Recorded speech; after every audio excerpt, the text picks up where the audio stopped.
Thank you, everyone, for joining us this morning. I know family and all of us appreciate very much your presence as a means of learning more about the wonderful life that Jerry lived, and also, of course, to offer comfort to our very dear bereaved who are here today in mourning. We begin with words from a Jewish tradition from Psalm 121. Shir lama'alot hesa'enai el heharim me'ayin yavo Ezri. Ezri me'im Adonai osei shamayim va'aretz. Al yitain lamot raglecha al yanum shomrecha. Hine lo yanum velo yishan shomer Yisrael. Adonai shomrecha, Adonai tzilcha al yad yaminecha. Yomam hashemesh lo yakeka v'yareach balayla. Adonai yishmarcha mikol ra, yishmor et nafshecha. Adonai yishmor tzedcha uvoecha me'ata v'ad olam. I lift up my eyes to the mountains. What is the source of my help? That source is the eternal creator of heaven and earth. God will not let you falter. Your guardian does not slumber. Surely the guardian of Israel neither slumbers nor sleeps. God is at your right hand to protect. The Lord your keeper gives shelter. The sun will not smite you by day, nor the moon by night. The Lord will guard you from all evil and harm. The Lord will preserve your soul. God will guard your coming and going from this time forth and forevermore. And to paraphrase from Psalm 23, though at this hour of sadness we walk through the valley of the shadow of death, we fear no harm, for you, Eternal One, are with us. Your staff, your rod offer comfort. You set a table in sight of enemies and anoint our heads with oil that our cups might overflow. Surely goodness and mercy shall follow us all the days of our lives, that we might abide in the house of the Lord forever. And for our bereaved and for all who were touched by Jerry's life, we offer this prayer. Almighty God, who is the Lord of the living and the dead, the hearts of your children who mourn this day are indeed so very heavy with grief. Give them, we pray, comfort. They are overcome by pain and loss and tears, but help them to remember all of the triumphs and the joys in the life of Jerry Goodman. Help them to treasure what is theirs because Jerry lived and lived so magnificently. Help them to meet grief with courage, to confront the angel of death with life. When despair threatens or faith falters, sustain us all, O Lord, our refuge, our strength, and our ever-present help. And let us say, Amen. It is, of course, painfully difficult to try to encompass in just a few moments the kind of life that Jerry lived, but to help us to appreciate the depth of his being, we will call upon two speakers this morning, first being Benjamin, and then later Tracy.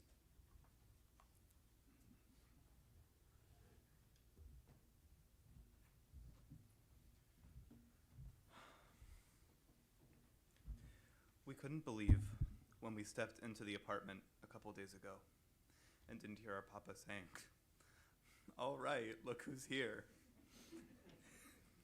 His face would just light up, and he would give the warmest hugs. It wasn't the words, it was how he made each of us feel like the main character. We loved him so much, and he loved us, and we always felt from him that he was just as happy to see us as we were to see him. Joshua, when we were sitting with the rabbi yesterday thinking about Papa's hobbies, said that really his main hobby was living life with his family. And that's true. He was so caring, kind, and gentle with everyone, but he really prioritized the family. Before the first time Rachel, my wife, came with us to one of our annual vineyard vacations, I was having trouble explaining to her exactly what it is we do there every year, because we don't really do anything.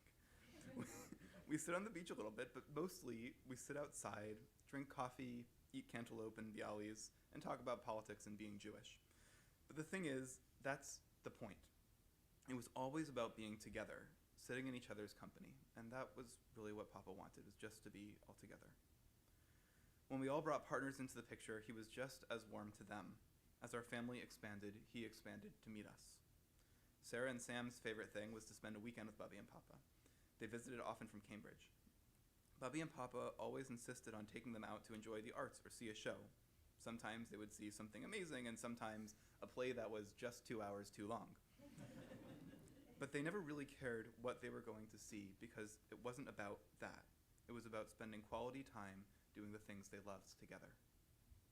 Sarah observes that our relationships with him changed so much as we got older. When we were kids, our parents would bring us to see Bubby and Papa for the holidays and special occasions, and Papa was always a wonderful presence in our lives. But as we got older, we all realized that we could develop our own relationships with them. They were so eager and welcoming and happy to have those new old relationships. We all made a habit to call, but I think Sarah and Sam especially made the most of the time they had with our Papa. One of our favorite parts of the vineyard is watching the sunset at Menemsha. To get from the parking lot to the beach, there's a knee-high partition that has to be climbed over to get onto the sand. It's always a big deal to get Papa over that partition. He has to sit down, and we swing his legs over and stabilize him the whole way. But one year, Papa somehow seemed to forget that he needed the help. He jumped up onto the wooden staves and lets down onto the sand on the other side. We all looked on in shock, most of all him. He seemed the most astonished of any of us at his own feat.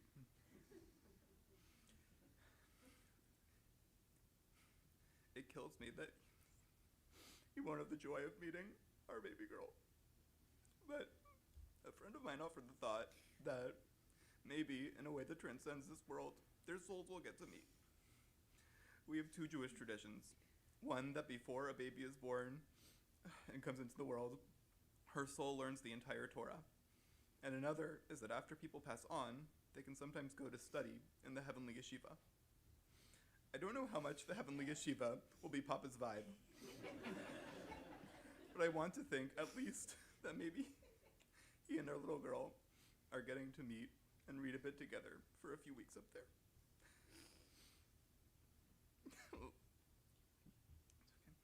Let me leave you today, though, with a couple of our favorite lines from Papa, which you might have heard from him, and we give you permission to use them. After you get a haircut, especially really only if you're stark bald, say, "My hair was getting in my eyes." And if someone catches you with food in your teeth, tell them, "I'm saving it for later." We loved him very much, and we'll miss him terribly.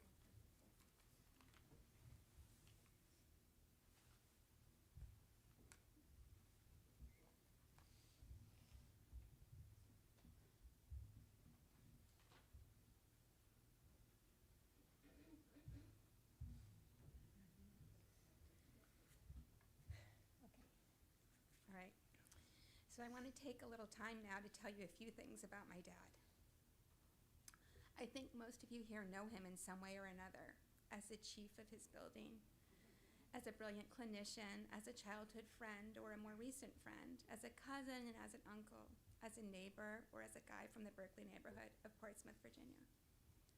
But I don't think most of you here know my dad as a dad. And because family was everything to him, his identity was really wrapped up in his role as a dad and as a papa. My kids just told you about the amazing papa he was, and I think that by describing who he was as my dad, you'll get a really good sense of who he was as a man. My dad loved watching sports, any sports, even those that no one else watches. I grew up watching football with him on the weekends, college football on Saturdays and professional football on Sundays, but we also watched basketball and tennis and every sport in the Olympics. There was something so incredibly relaxing about sitting with my dad watching sports in the weekends. As I grew older, we continued to watch sports with each other, even though there were many miles between us. I can't really engage Scott in watching a good Pats game because he's not so into the Pats, but I could always count on my dad to be watching the same game I was watching. Whenever there's a game, any sport really, I text my dad after each big play to discuss what we think about it, how we feel about this rookie quarterback, if our team deserves to win this game. My dad is not great with texts, but he always seemed to be waiting for my text during a good game, and he always had some good thoughts to share. My dad loved books, and he taught me to love them too. He took me to the King Philip Elementary School Scholastic Book Fair because I wanted books I had seen there, and my dad never told me no to books. But my dad wanted to buy books with me rather than for me. So instead of sending me to school with money to buy what I wanted myself, he brought me back to the school after work one day, and he said I could have whatever I wanted. He bought me a big dictionary and an Easter picture book, The Country Bunny and the Little Golden Shoes, that I loved hearing read to me on library day at school. This was not a book for a nice Jewish girl, but it was a feminist story that I loved, and no book was off limits. When I got older, whenever we would go to New York City, we would go from bookstore to bookstore. We loved Scribner and the huge Barnes & Noble. We would buy something at each one. Then when I was in college at the end of every semester, he would buy me as many paperback books as I wanted from the Brown bookstore, and then I would read them all over winter or summer break. He loved to visit new bookstores wherever we were, and with my kids, he always bought them any books they wanted, even not on sale. It wasn't just books. My dad always knew what I needed. When I was in graduate school and Scott was in law school, he sent us a check so we could go out for dinner on Valentine's Day. And he always gave me a piece of change whenever I came home or was going on a trip. He has a pushki in his underwear drawer, and he gave to me from it at every chance, just so I could do something special now and then. And as my kids got older and visited, he would often dip into his pushki for them too, so that they could have special experiences. This isn't about money. It's about my dad recognizing that he could help us to do things we couldn't or wouldn't do for ourselves, and he wanted us to have every chance for happiness and fulfillment. Even though we are both clinical psychologists, my dad was never much of a help to me in my academic career. He told me he was still in his postdoctoral slump. But he did give me one piece of advice that I'm so glad I took. When I was in college, I wanted to apply for graduate school in cognitive psychology. But my dad wanted me to have every option and opportunity, so he convinced me to follow in his footsteps and pursue a degree in clinical psychology. I listened to him, because I almost always listen to him, and got my clinical degree and my clinical license while pursuing an academic career. Just recently, I was talking with a friend about the federal assault on health research funding and my concern that I might have less luck bringing in research grants. And I told her it's a good thing I listened to my dad all those years ago, because now I have the flexibility to shift my career if I need to. My dad loved that I'm a professor, but he really wanted me to be okay no matter what happens, and because of him, I know I will be. For several summers, I worked as a yoetset, a guidance counselor of sorts, at my kids' overnight camp, where I would see other kids who were struggling with low mood and homesickness, run-of-the-mill things. I would call my dad at all hours, panicked about how to handle this or that issue with a child. He always had the answers, and most importantly, he always told me that I had the answers. He boosted my confidence at every step of my training and my career. I always wanted to be as good as he was in my clinical career, but I could never match his patience and his warmth and his intuition about how to interact with people who were struggling. Of course, no one knew that gentleness, how soft and endlessly patient he was, as much as I did growing up with him. I'll give you one example: driving. For whatever reason, as a 16-year-old, the idea of driving was impossible to me. My dad took me out driving all the time, and he never complained about how awful I was. He didn't get angry when I backed the car out of the garage and hit the house. He didn't get angry when I drove down Asylum Avenue with 2 wheels on the street and 2 wheels on the curb. He knew I could do it, and he was there to make sure I did it, no matter how long it took and how many things I broke. As I got older and had my own children, my dad helped me with parenting. He knew how to do the parenting thing with patience and grace and full acceptance for who my children were as people. This is what he communicated to me when I was a child. He always thought I was beautiful, and he always made me feel beautiful. He loved me for who I was and how I was. And he taught me that to be a good parent, all I needed to do was to communicate the same love and acceptance to my own children. I am the parent I am now in large part because of him and my mom. We just took a big trip with my parents. We had intended to go a year earlier for their 60th anniversary and our 30th anniversary, but my dad had one of his many heart issues, and we ended up dashing to Cleveland for surgery, delaying our travel. But then a year later, my dad was back in action, and we booked tickets for a river cruise to Provence to celebrate 92 years of marriage. Scott and I thought we would tack on a few days after the cruise to visit Paris, our favorite place in the world, but my parents would not be left behind, so we all slept on a train from Lyon to Paris together. My dad loved to travel, and as much as the travel was fun, he also relished the preparation for travel. He loved to buy new stuff for his trips. He had to have the right travel wear, the right hat, the right shoes. On our last night in Paris, we went to the ballet together, and then we walked my parents from our lousy hotel up the street to our favorite ice cream place. They scored the perfect little cafe table outside while we went inside to get the ice cream. Flower-shaped scoops of chocolate chip for Dad and mint chip for my mom. While we were sitting outside, out of nowhere, a huge flash mob arrived with blaring music and hundreds of young people dancing in the street. None of us could believe we were getting this perfect send-off from our favorite city in the world. My dad was thrilled by all the noise and action. Really, our France trip together was one of the highlights of my time as an adult with my dad and with my parents. Before leaving talk about travel, I want to mention my dad's advice to me just a couple weeks ago as I was packing for a trip to the Netherlands. I had a meeting there and Scott was coming along so we could spend a few days in Amsterdam. My dad suggested that when I was there, I should bring back some tulip bulbs from the airport. He reminded me that many years earlier, he bought tulip bulbs at the airport in Amsterdam, brought them home and planted them, but admitted he was disappointed that they never grew. He was sure it was because he planted them upside down and that they were blooming in China. But then, when he and my mom went to Beijing some years later, he looked for the tulip blooms everywhere and he couldn't find them.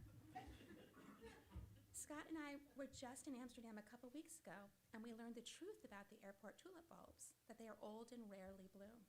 I couldn't wait to tell him this so he would know he didn't mess up when planting the bulbs, but I never got the chance. I'll conclude with one last story about my dad. My dad always loved to have me around, and he would fly me home from Atlanta where I was in graduate school from time to time, for a holiday or a long weekend or just because it would be fun to spend some time together. I remember taking a walk with him when I was home for a visit. We were talking about my master's thesis and about managing to be apart from Scott while we were pursuing our advanced degrees. I asked my dad if he ever missed when we were young, when he was raising young children. My dad didn't skip a beat. He answered me that he didn't miss that at all because, and I'm quoting him here, it just keeps getting better and better. This is how my dad lived his life, through health challenges and through the good and the bad. Up until the day he died, he was so excited about the small stuff, our forthcoming visit this weekend, his new bright red Father's Day suitcase, and about the big stuff, like his forthcoming great-grandchildren. For my dad, it was worth heart surgeries and shoulder replacements, and his brand new hearing aids that he just the other day excitedly told me he could put in by himself, so that he could have more and more days with my mom and with me and my family. For him, it just kept getting better and better until the day he died. We are all so lucky to have had him in our lives.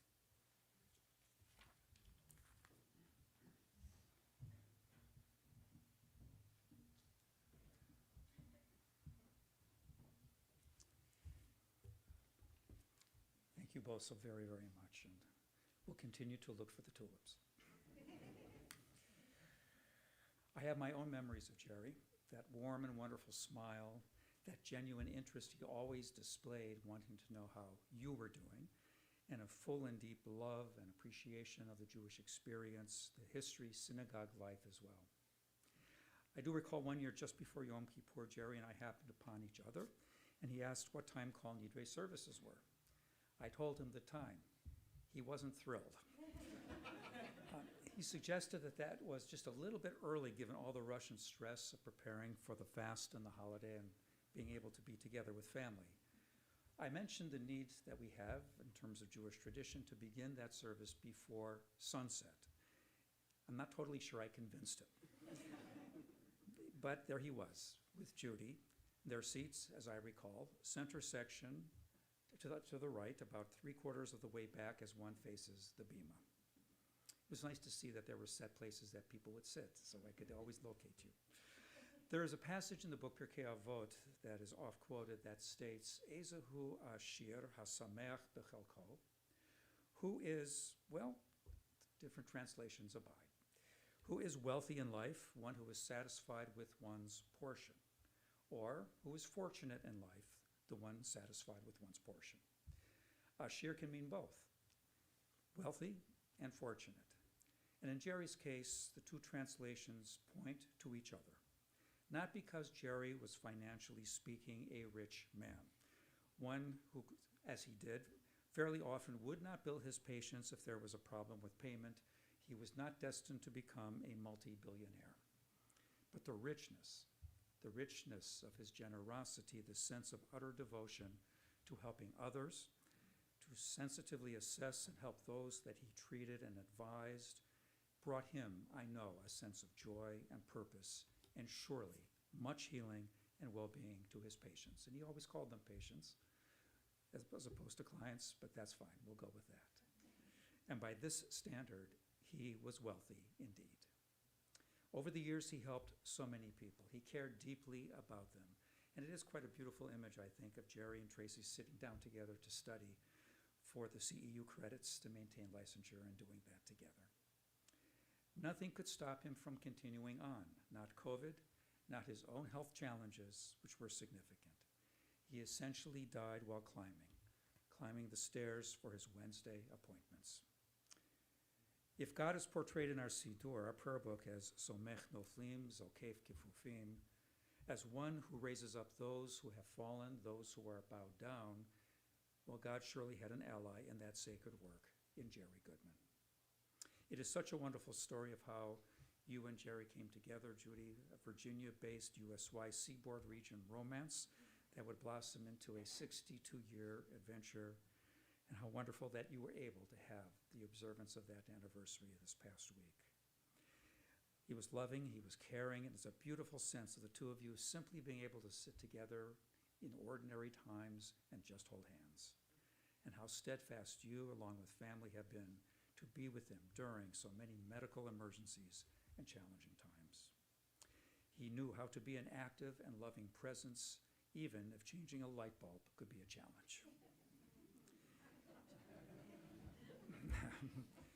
62 is indicated by the Hebrew letters Samach and Beth, which also stands for the words Siman Bracha, a sign of blessing, as surely you have been and were to each other. I was very moved by what family shared about Jerry's hobbies. Not one for golf or pickleball, as I understand it, but to simply share in special times that was more than hobby enough. All of the travel, all of the making of memories and buying the special things for children and grandchildren, along with a shirt he just had to have for himself. The bookstore ventures that would always end up with coffee and muffins, and much, much more. There will be many memories. I know that will emerge over time. I hope they will be comforting. His refined presentation of self, the overflowing closet of hats, the color-coordinated outfits on the beach, the trace of the Southern accent that never quite left him, the long-serving chief of his building on Cassandra Boulevard, where he was beloved and, in essence, not allowed to quit, and the knowledge that one could always call him at 22 minutes after the hour, because that's when he would be between sessions. Jerry's life is a vivid reminder that richness and joy flow from a life of care and service, of love and of sharing. Jerry elevated the ordinary into the extraordinary, and I pray that he left this world with the knowledge that he made so many lives happier and better because of him. Yehi Zichro Baruch, may his memory endure as a beautiful blessing. Please rise, friends, at this time for the El Malei Rachamim Memorial Prayer.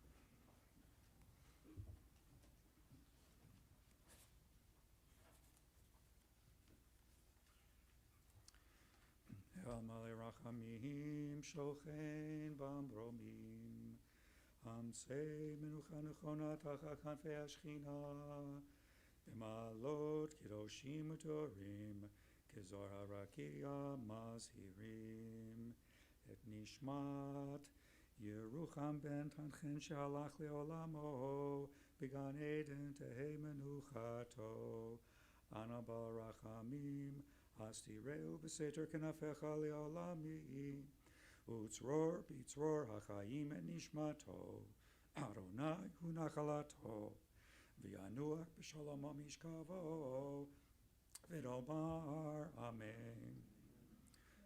Master of mercy, we beseech you, remember all the worthy and righteous deeds Jerry performed in the land of the living. May his soul be bound up in the bond of life. The Lord is his portion, May he rest in peace, and let us say, Amen. Please be seated.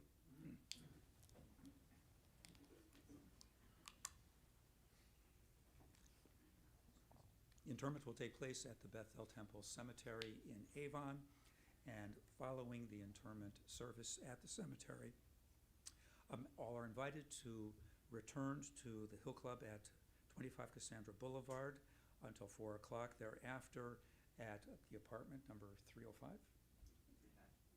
excuse me, for a mincha service that will take place. The family will be there from 7 to 9 p.m., a mincha service, afternoon service before Shabbat at approximately 8 o'clock.